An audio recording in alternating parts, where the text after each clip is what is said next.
I think we're on the same page with Jones and McCarthy. This is part of the carnival barkering that Jones does, and maybe at the end of the day he softens up McCarthy, and McCarthy won't leave. Let's hear from McCarthy. That's the one last little piece of this, because I haven't seen this, haven't heard this. Here he is on his future. Here's the question as well, sparked by Jerry's comments from yesterday. Have a listen.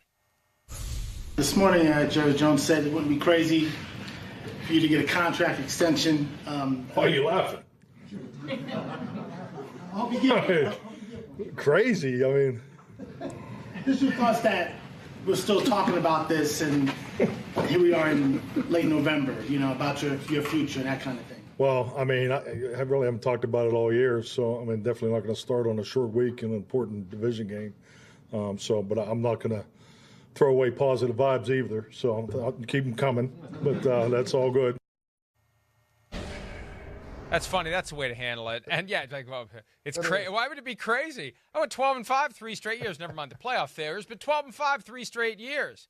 And yeah, this year with all the contract issues and distractions created by Jerry and not giving me a contract, making it harder for me to go in and lead the team when these guys may be looking at me sideways thinking he's not going to be here next year. Why are we listening to this guy? So I get it. I get it. And it would be funny if another team swooped in and tried to hire Mike McCarthy. I don't think they're going to do that. That's part of the gentleman's agreement. Unspoken. No code red ordered. It won't happen. The question is, will Jerry decide that he wants to keep him? But it felt like a foregone conclusion, before yesterday, and now it's another subplot in the Ultimate Reality Show. Yeah, and I loved McCarthy's reaction there. And like most people who have come across McCarthy always describe him as, a nice guy. He's a fun guy to talk to. There's nothing really off-putting about him, and I thought he handled that great. I think the story, though, the more I think about it, if they do, and I don't think they're going to make the playoffs, and I don't even think they're going to win all those winnable games. I think they'll beat the Giants. But somewhere in there, Bengals, Panthers, I could see them taking a loss to one of those teams that they think they're going to beat. But I could see McCarthy coming back. Here's the question. A guy a guy who knows you, too. I don't know if he's a big fan. Mike Zimmer. I wonder if Zimmer's coming back. Yeah. That's a great question. Great question. Yeah. It was a bright idea to bring in Mike Zimmer. They wanted Rex Ryan. Rex claims that they didn't want to pay Rex Ryan. And Rex, of course, would now say you get what you pay for or what you don't pay for.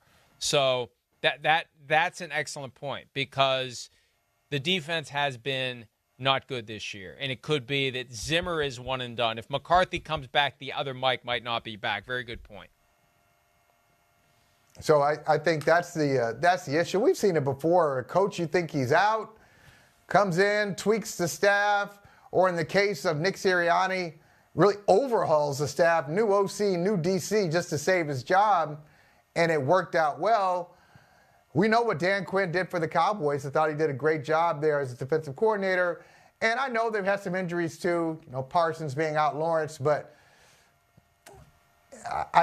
from day one, remember, I think as soon as we heard from Zimmer and then you heard from Micah Parsons talking about Zimmer, there seemed to be a disconnect from the start, just philosophically. So I don't know if that's going to be a long-term thing. If McCarthy comes back, does Zimmer come back with him?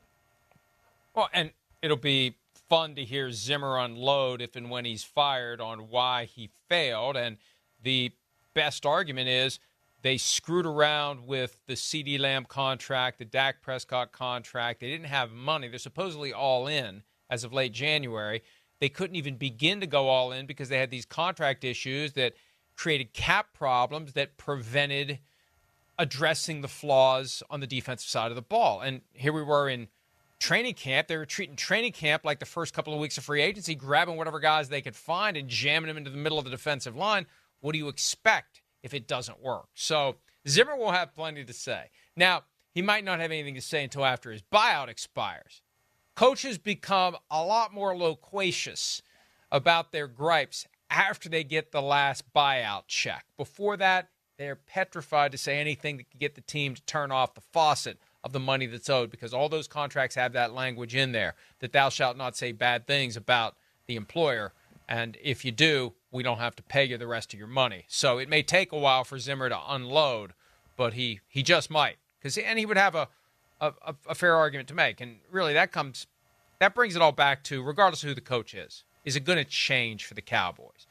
They've got the big contract with Dak, the market level contract with CeeDee Lamb. They're going to have to pay Micah Parsons. This is going to be a team that is very top heavy among a small handful of guys, and they're going to have to fill out the roster with smart drafting decisions, developing young, cheap players, and finding second and third tier free agents at a lower rate in order to be competitive. And I just don't know that that's going to be enough.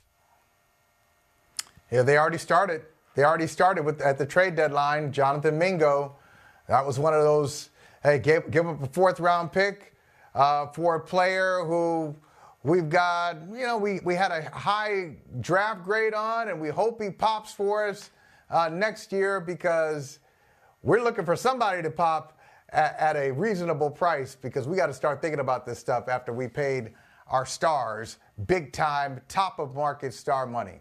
So that gives you just a peek into how they're looking at it. Either guys who are in the league now, got a year or two, reasonable dollars left in the contract, or they go in the draft and try to get three or four good starters out of there, cheap starters. Hi, it's Mike Florio. Thanks for watching PFT on YouTube. Hit subscribe for the latest news and analysis from Pro Football Talk.